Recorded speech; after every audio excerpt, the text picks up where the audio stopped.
नमस्कार, आप देख रहे हैं संसद टीवी। आपके साथ मैं हूं प्रांजलि सिंह। भारत की हवा अब पहले से कहीं ज्यादा सुरक्षित होगी। आपको याद होगा कि हाल ही में प्रधानमंत्री ने लाल किले से एक ऐसे एयर डिफेंस सिस्टम का जिक्र किया था जो हमारे देश के लिए आगे चलकर बनेगा नया सुरक्षा कवच, जिसे उन्होंने खुद नाम दिया था सुदर्शन चक्र का। ये वही सिस्टम है जो भविष्य के हाईटेक हमलों में ड्रोन से लेकर हाइपरसोनिक मिसाइल तक सबको सीमा से हजारों किलोमीटर दूर ही रोकने की क्षमता रखता है। आज सक्षम भारत में खास चर्चा इसी पर।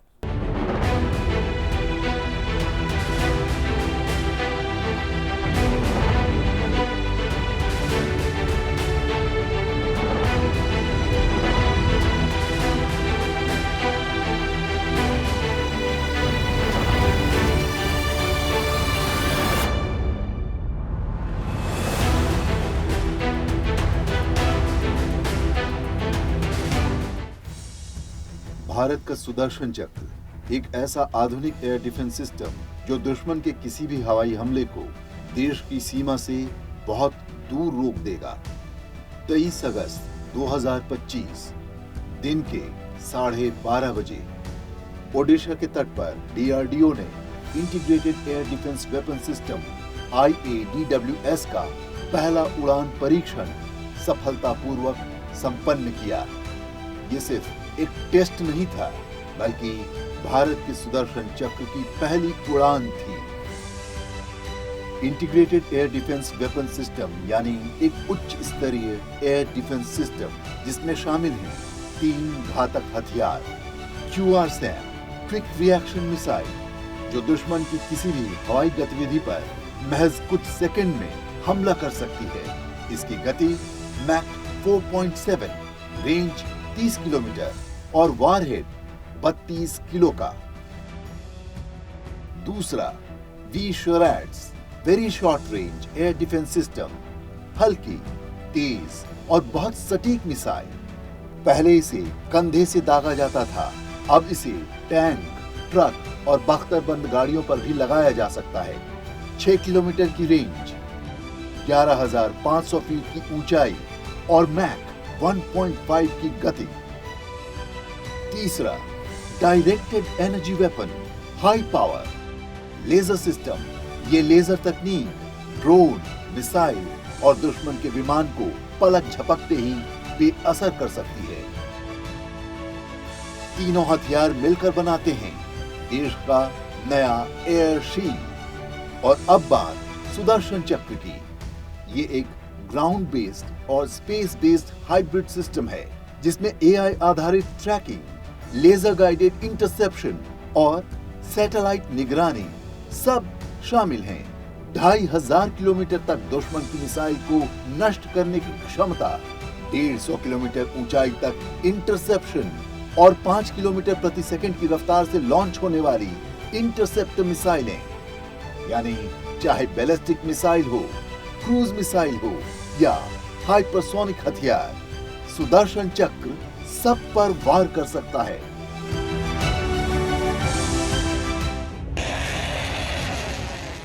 स्वतंत्रता दिवस पर प्रधानमंत्री नरेंद्र मोदी ने इस प्रणाली को आधिकारिक नाम दिया सुदर्शन चक्र। आने वाले 10 साल में 2035 तक राष्ट्र के सभी महत्वपूर्ण स्थलों, जिनमें सामरिक के साथ साथ सिविलियन क्षेत्र भी शामिल है, जैसे अस्पताल हो, रेलवे हो, जो भी आस्था के केंद्र हो, उन्हें टेक्नोलॉजी के नए प्लेटफॉर्म द्वारा पूरी तरह सुरक्षा का कवच दिया जाएगा। ये सुरक्षा का कवच लगातार विस्तार होता जाए, देश का हर नागरिक सुरक्षित महसूस करे। किसी भी प्रकार की टेक्नोलॉजी हम पर वार करने आ जाए, हमारी टेक्नोलॉजी उससे बेहतर सिद्ध हो। और इसलिए आने वाले 10 साल 2035 तक मैं ये राष्ट्रीय सुरक्षा कवच का विस्तार करना चाहता हूं। 2035 तक इस सुरक्षा ढाल को और आधुनिक बनाने का लक्ष्य है। पूरी प्रणाली का अनुसंधान, विकास और उत्पादन भारत में ही होगा। Integrated air defence weapon system की ये सफलता सिर्फ एक परीक्षण नहीं, बल्कि भारत की वायु रक्षा क्षमता में एक ऐतिहासिक छलांग है। डीआरडीओ, सेना और भारतीय उद्योग मिलकर देश को दे रहे हैं 21वीं सदी का सबसे मजबूत सुरक्षा कवच।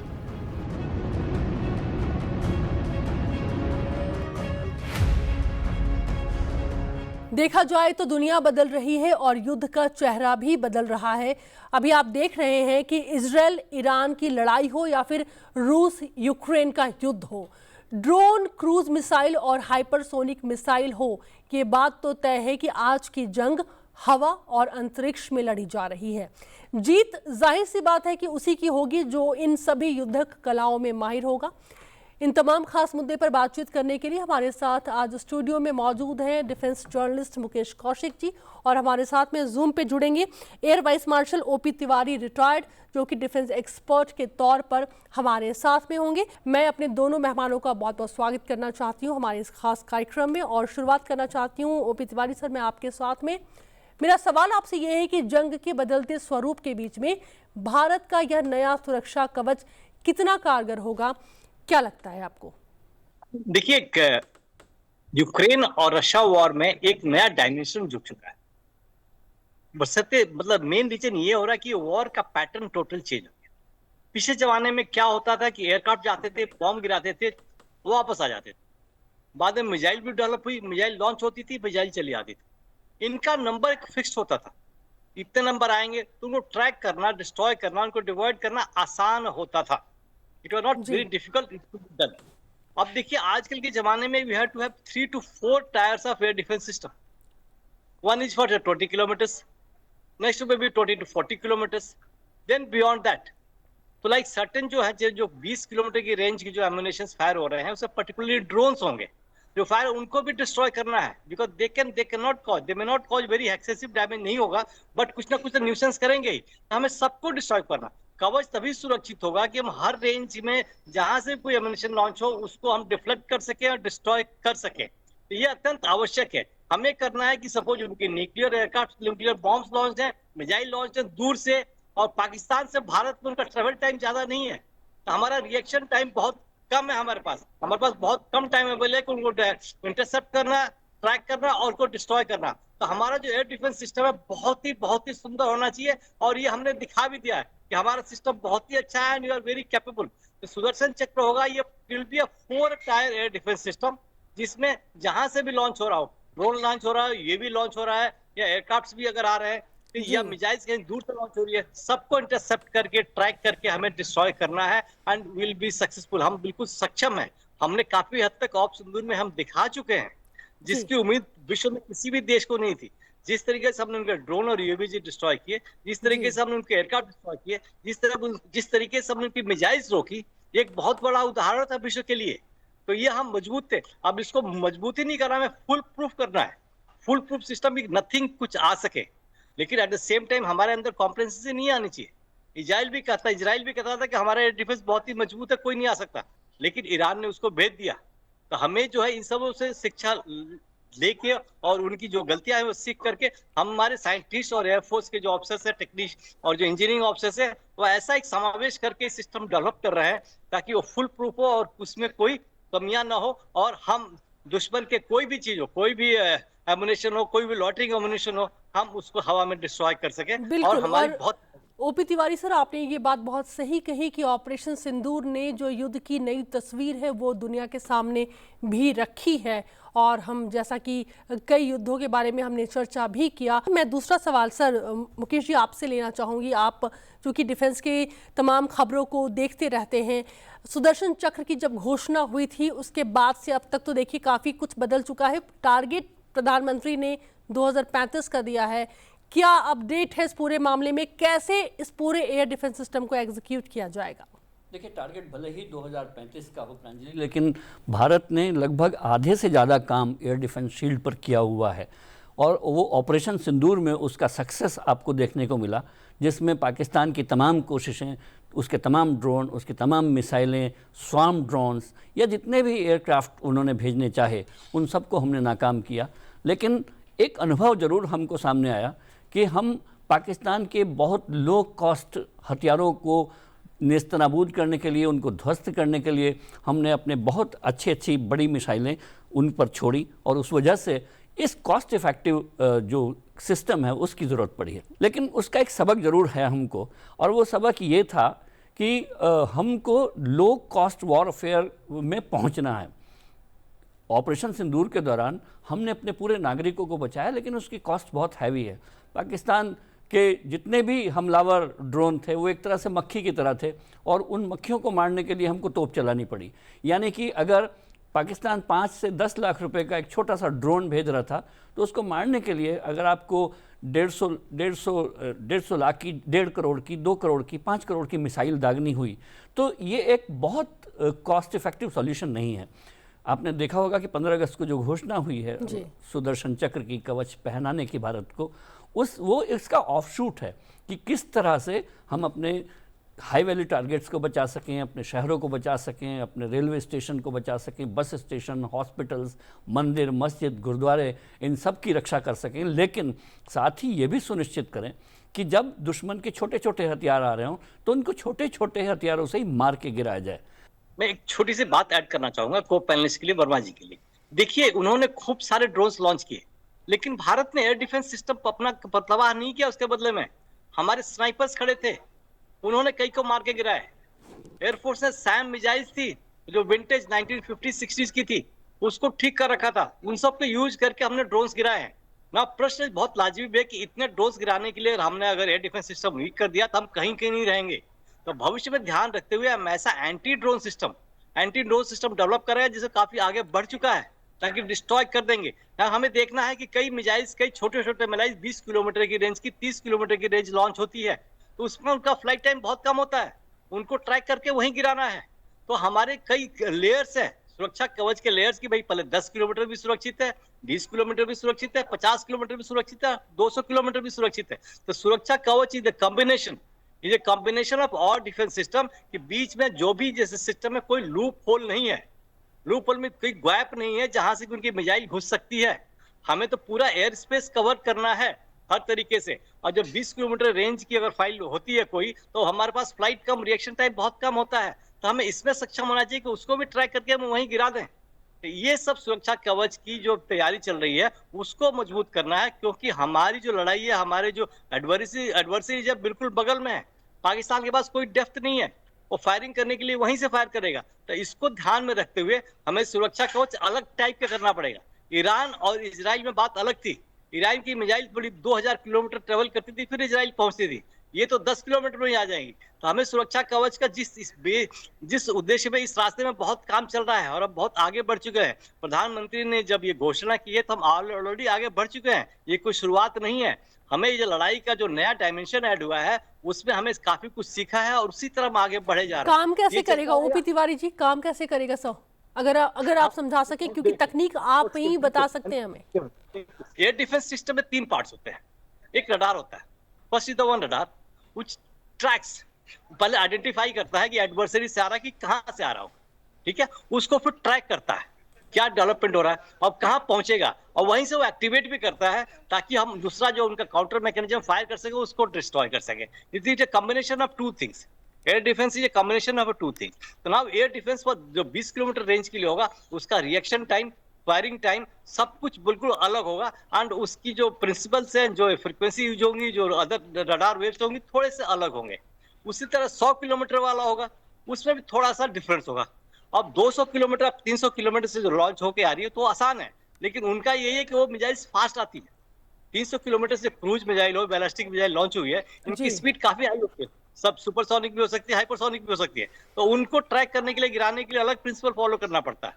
बट बेसिकली जो टैंक से, आर्मर्ड पर्सनल कैरियर से या छोटे छोटे एंटी टैंक से जो बॉर्डर से 10 किलोमीटर के अंदर से फायर कर सकते हैं, उनसे भी हमें सुरक्षित करना है, क्योंकि हमारी civilian population all along the border placed है, तो उनकी सुरक्षा बहुत मस्ट है। जो स्ट्रेटेजिक टारगेट है तो हम सुरक्षित ऑलरेडी है। उन्होंने दिल्ली में बड़ी मिसाइल फायर की थी, उन्होंने भटिंडा में इनको गिरा दी, उधर सब कुछ निकल गया था। लेकिन जो छोटे मोटे ये वाले जो पैचेज है ना, जहां पर भी जैसे पूरा रडार कवरेज है, हमें सब एरिया को कवर करना पड़ेगा। उस कवर करने के लिए हमें कुछ, जैसे आप बता रहे थे कि हमें खूब महंगी मिसाइल नहीं वेस्ट कर सकते, तो हमें एंटी ड्रोन भी रखनी पड़ेगी, एंटी वो रखना पड़ेगा जो कम में इलेक्ट्रॉनिक वेव के माध्यम से। लेकिन सवाल ये भी है सर, ये पॉसिबल कैसे हो पाएगा? वही सवाल होगा कि क्या ऑपरेशन सिंदूर से पहले ही ये तैयारी चल रही थी? जैसे कि मैंने कहा कि एयर डिफेंस सिस्टम या मिसाइल शील्ड जिसको हम बोल रहे हैं वो पहले से चल रहा है, लेकिन इसको लगातार इम्प्रूव करने के लिए हर देश कोशिश करता है, क्योंकि दुश्मन की भी तैयारी उतनी ही हो जाती है इस बीच, और उस तैयारी के हिसाब से हम अपने सिस्टम को, अपनी शील्ड को और अपनी टेक्निक्स को इम्प्रूव करते हैं। ये ऑपरेशन सिंदूर में हमने एक बहुत अच्छा जांचा परखा अपना सिस्टम को देखा कि वो एकदम कामयाब साबित हुआ, और उस कामयाबी इस हद तक थी कि उनका एक भी ड्रोन, एक भी मिसाइल हमको पेनिट्रेट नहीं कर पाई। इसको और थोड़ा सा आगे बढ़ाएं तो इसका रोड मैप ये है कि इसमें जितने भी हमारे एयर के, लैंड के, सी के, अंडर सी एसेट्स, स्पेस एसेट्स और जितने भी साइबर एसेट्स हैं, उन सबको अगर हम इंटीग्रेट कर दें तो इसको रॉबस्टनेस आप उसकी और बढ़ा सकते हैं। इसको बढ़ाने के लिए आपने कहा कि पहले से तैयारी चल रही थी क्या, तो मैं आपको इसमें बीच में लाना चाहता हूं कि प्रोजेक्ट कुशा इसी तरह का एक प्रयास है जिसको 2026 में जिसके पहले ट्रायल होने हैं, जिसमें M1, M2, M3 मिसाइलें जो 100 से 150 किलोमीटर, 150 से 300 किलोमीटर, 300 से 450 किलोमीटर, तो ये जो S-400 का मिसाइल सिस्टम हमारा रशिया का था, उसके जो गैप हैं उसको पूरा करता है प्रोजेक्ट कुशा। मुझे लगता है कि प्रोजेक्ट कुशा इसी सुदर्शन चक्र का हिस्सा है और उसको इंटीग्रेट कर लिया जाएगा। 2026 से लेकर 2028 तक हम लोग सुदर्शन चक्र के इंटीग्रेट किया जाएगा मुकेश जी, या फिर जो प्रोजेक्ट कुशा है DRDO का, उससे इसको बल मिलने वाला है? ये दोनों ही बातें एक साथ होंगी। प्रोजेक्ट कुशा को इससे बल मिलेगा, ये उसका बेडरॉक साबित होगा प्रोजेक्ट कुशा, और उससे हम आगे बढ़ पाएंगे। पहला ये कि 2026 में कंसेप्चुअलाइजेशन होगा और इंटीग्रेशन होगा। 2026 से 28 तक का फेज़ है वो, 2028 से लेकर 2032 तक इम्प्लीमेंटेशन फेज है, और उसके बाद 32 से लेकर 35 तक उसको कंप्लीट भारत में 2035 तक इसकी पूरा एक कवरेज देने का है। इसमें एक्सपांशन सिस्टम क्या होंगे, यानी कि पहले किन हाई वैल्यू टारगेट्स को शामिल किया जाएगा, फिर कौन से छोटे होंगे, फिर सिविलियंस के इलाकों को कैसे शामिल किया जाएगा, ये एक्सपेंशन मैकेनिज्म होगा। इस तरह से हम इस रोड मैप पर आगे बढ़ना चाहेंगे। जैसे कि 2026 का सबसे इसमें अहम फेज़ है, जिसमें हम लोग सर्वेलांस सिस्टम, राडारों को बल देने, उसके बाद रिएक्शन सिस्टम उसके, जैसे कि राडार से हमको अगर एक इमेज मिल रही है कि दुश्मन के रॉकेट से कोई रॉकेट छूटा है, तो वहीं से इसको लॉक कर लिया कि यस वहाँ से उछल चुका है। उसके लॉकिंग के हिसाब से प्रायोरिटाइज करना, इसको मारना है, इसको सॉफ्ट किल करना है। यानी कि हार्ड किल ये है कि वहीं पर जाके वो वहाँ से चले और हम उसकी मिसाइल से छोड़ दें और उसको मार डालें। लेकिन दूसरा एक सॉफ्ट किल सिस्टम है कि हम उसको जैम कर दें और जैम करके उसको आने ही ना दें। इसी सॉफ्ट किल में ये है कि हम लोग उसको इंफ्रारेड और ऐसी किरणों से पहले से वहीं से मार डालें, उसके लिए मिसाइल भी छोड़ने की जरूरत ना हो। यही सवाल है कि क्या सुदर्शन चक्र को इस प्रोजेक्ट कुशा से बहुत बड़ा बल मिलने जा रहा है? मैं ऑपरेशन कुशा की बात नहीं कहूंगा। देखिए, एक ग्रोथ और डेवलपमेंट एक कंटिन्यूअस प्रोसेस है। फर्स्ट हम करते क्या है, हम अपने एडवर्सरीज की ताकत की उसके पास क्या है और क्या होने वाला 10 साल में, उसको कैसे काउंटर करना है, कैसे डिस्ट्रॉय करना है, उसकी पॉलिसी हम डेवलप करते रहते हैं ताकि हम उनसे आगे रहें। We can not stand still कि कोई प्रोजेक्ट शुरू होगा। ये हमारी गतिविधियां काफी शुरू हो गई हैं, इसमें गवर्नमेंट का सपोर्ट अत्यंत आवश्यक होता है। जिस तरह की एक्टिविटी हमने शुरू की है पिछले 11 साल से हमें बहुत ज्यादा सपोर्ट मिला है और बहुत आगे बढ़े। कोई वॉर नहीं हुई थी इलेक्ट्रॉनिक वॉरफेयर में, सर्वेलेंस में। जैसे मैं फिर से बताना चाहूंगा, एयर डिफेंस होता है आइडेंटिफिकेशन। पहले आइडेंटिफाई करता है क्या टारगेट है, उसका क्या पेलोड है और क्या लेके आए। सेकेंडली उसको ट्रैक करते हैं, ट्रैक करके फिर उसका अपना मिसाइल सिस्टम लॉन्च होगा, मिसाइल होगा या छोटे छोटे रॉकेट्स भी होंगे, लॉक करेंगे और उसको फायर करेंगे। तो फायर ऐसा करना चाहिए कि आर्टिशियन ना हो, फायर सही जाए। तो 3 चीजें आइडेंटिफिकेशन। अब नाउ ये प्रॉब्लम ये है, जैसे मैं समझा रहा था एयर डिफेंस का, एयर डिफेंस के पास कई कैपेबिलिटी होती है। जैसे S-400 की दूर से मिसाइल को कंटेक्ट करता है, फॉलो करता है, डिस्ट्रॉय करता है। तो इसमें हमारे पास रिएक्शन टाइम, रडार भी लंबे रेंज का होगा, वो फायर करेगा, मिसाइल भी हमारे लंबे रेंज की होंगी। लेकिन कुछ ऐसे भी एम्युनिशन से, इक्विपमेंट से जो 20 किलोमीटर से आते हैं, if they are launch in 20 kilometre, उनके पास कोई समय ही नहीं है। तो उसकी एक्यूरेसी हमारे पास बहुत इंपॉर्टेंट, बहुत ज्यादा है, वो सबसे ज्यादा इंपॉर्टेंट है, जो इस सुदर्शन चक्र का एक बहुत इंपॉर्टेंट पार्ट है। इवन नगास्त्र जो हमारी एक मिसाइल बन चुकी है, इसमें बहुत बड़ा महत्व रखता है और छोटी चीजों को डिस्ट्रॉय करने के लिए बहुत महत्वपूर्ण है। जैसा सर, हमारे एक बात आप और क्या हमें समझा सकते हैं कि चलिए ये जो पूरा सिस्टम है, एयर डिफेंस सिस्टम, ये तो हमने तैयार कर लिया और हमने दुश्मन से बचने के लिए हमारी तैयारी तो पूरी हो गई, लेकिन हमारे इस सिस्टम को कट करने के लिए भी तो दुश्मन ने कोई तैयारी की होगी। उस तैयारी से बचने के लिए ऐसे में जो अगला स्टेप होता है, वो आगे की जो पॉसिबिलिटी होती है वो क्या होती है सर? वैसे में एयरफोर्स या फिर जो हमारी जो तीनों सेनाएं होती हैं, वो कैसी तैयारी रखती हैं? It's a continuous process. वो कुछ बनाएंगे, उसको काउंटर के लिए हम कुछ बनाएंगे, फिर वो कुछ बनाएंगे, हम इसको काउंटर के लिए बनाएंगे। ये एक कंटिन्यूअस प्रोसेस चलता रहता है। जब तक हमें उनकी मिसाइल की, एयरक्राफ्ट की सही रेंज नहीं पता चलता रहेगा, हम अपने सिस्टम में पूरी तरीके सक्सेसफुल नहीं हो पाते। तो ये सब प्रोसेस चलता रहेगा, और कुछ और आगे सोचेंगे। तो हमें तो फिलहाल जो हमारे सिस्टम बन रहे हैं, we are catering for next 5 years.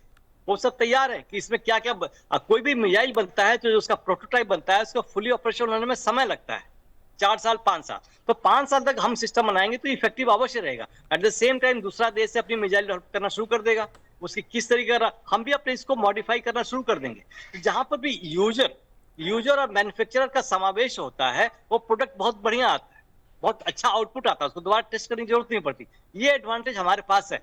DRDO और एयरफोर्स का जो इंटीग्रेशन है, जिस तरीके से हर स्टेज पर हम जो डेवलप कर रहे हैं, तो हम चेक करते हैं उसको, लोकल जो भी मॉडिफिकेशन था वही करते हैं।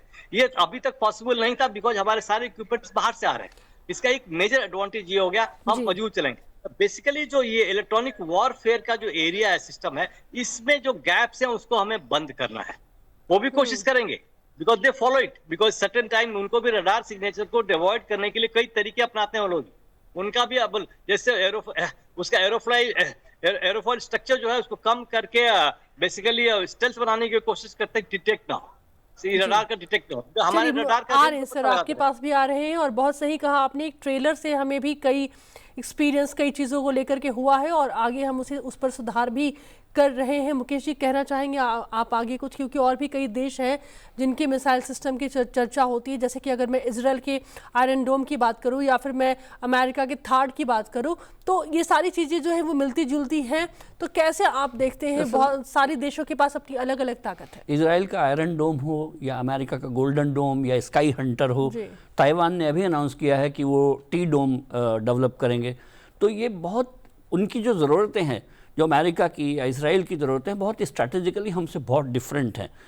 अमेरिका को अपने हाई वैल्यू टारगेट जैसे वाशिंगटन, न्यूयॉर्क जैसे शहरों को बचाना है, और उनको ये ख़तरा नहीं है कि रशिया उनसे कोई डायरेक्ट युद्ध करेगा। तो उनके लिए छोटे अपने शहरों की राजधानियों को बचाना अपने गोल्डन डोम सिस्टम से या आयरन डोम सिस्टम से उनकी प्रायोरिटी थी। लेकिन उनकी रेंज कम है, उनकी रेंज कम है, लेकिन भारत के लिए यहाँ पर पूरा एक विस्तार बहुत है। और हमारा दुश्मन जो है वो पाकिस्तान है, या जो दूसरी तरफ नॉर्दर्न बॉर्डर पर चाइना है। चाइना इतने लो कॉस्ट वार के वेपन इस्तेमाल नहीं करेगा।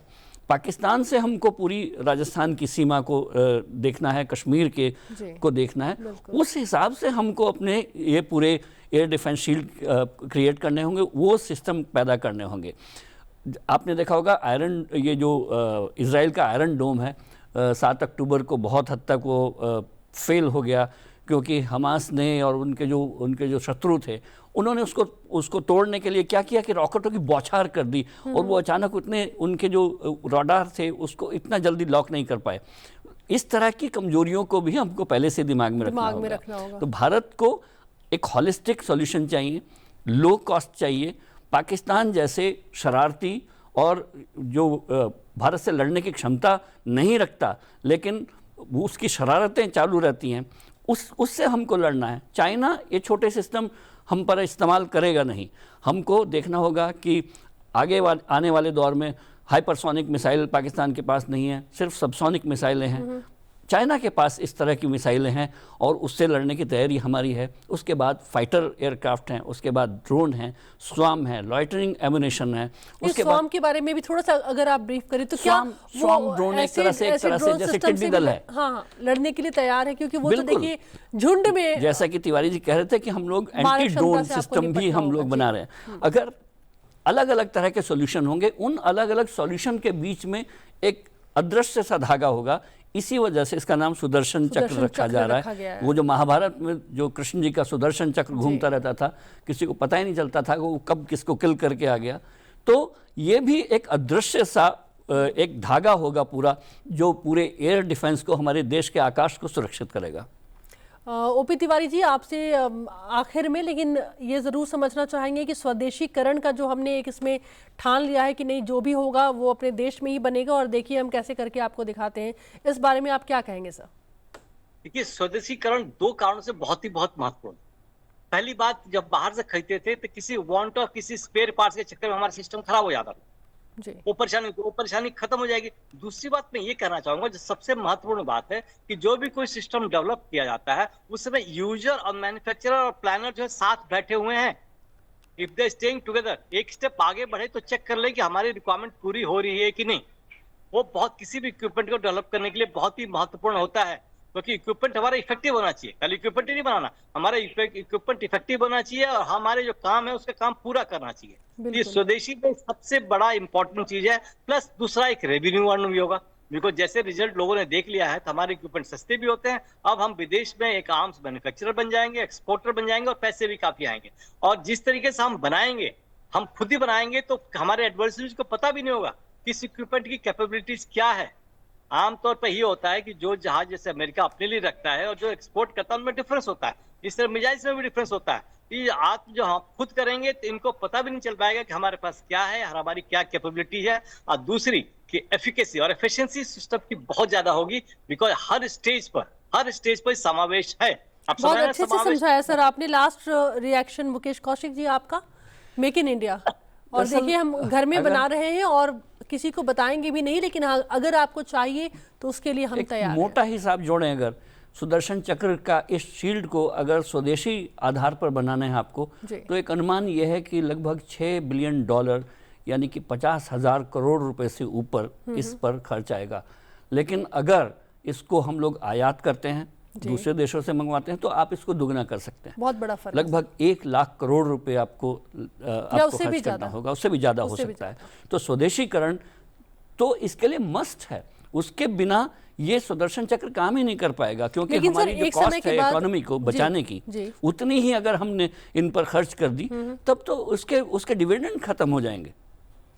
लेकिन सर, यहाँ पर मुझे लगता है कि अब कॉस्ट से ज़्यादा हम कितने आत्मनिर्भर हैं, हमारा पूरा फोकस इस बात पर है कि हम क्या करें। और आगे हर आत्मनिर्भरता आदमी को कॉस्ट इफेक्टिव बनाती है जी। जो चीज़ मैं खुद बना सकता हूँ वो आपको बहुत कॉस्ट इफेक्टिव होगी। ये बिल्कुल होटल के खाने और घर के खाने जैसा फ़र्क है। आप रोज़ अगर होटल में खाएंगे तो आपका खर्च 500 गुना ज़्यादा होगा, लेकिन अगर आप आत्मनिर्भर होंगे, अपनी रसोई पर निर्भर होंगे, तो कॉस्ट कम होगी और स्वाद भी अच्छा आएगा। बिल्कुल। बहुत बहुत शुक्रिया मुकेश जी। ओपी सर, बहुत बहुत शुक्रिया सर, बहुत अच्छी जानकारी आप लोगों के माध्यम से हमारे दर्शकों तक पहुंची है, बहुत बहुत शुक्रिया। आज भारत का सुदर्शन चक्र उसी भविष्य की तैयारी है जहां AI, laser, drone defence system देश की सुरक्षा को पहली और सबसे निर्णायक रेखा बना रही है। DRDO, भारतीय सेना और मेक इन इंडिया की यह साझी सफलता सिर्फ एक तकनीक नहीं है, बल्कि आने वाले समय का यह भरोसा है कि भारत का आसमान किसी भी खतरे के लिए तैयार है। सुदर्शन चक्र की यह क्षमता बता रही है कि भारत अब सिर्फ तैयार नहीं है, भविष्य की जंग को भी लीड कर सकता है। आज के लिए इतना ही। आप देखते रहिए संसद टीवी। जय हिंद।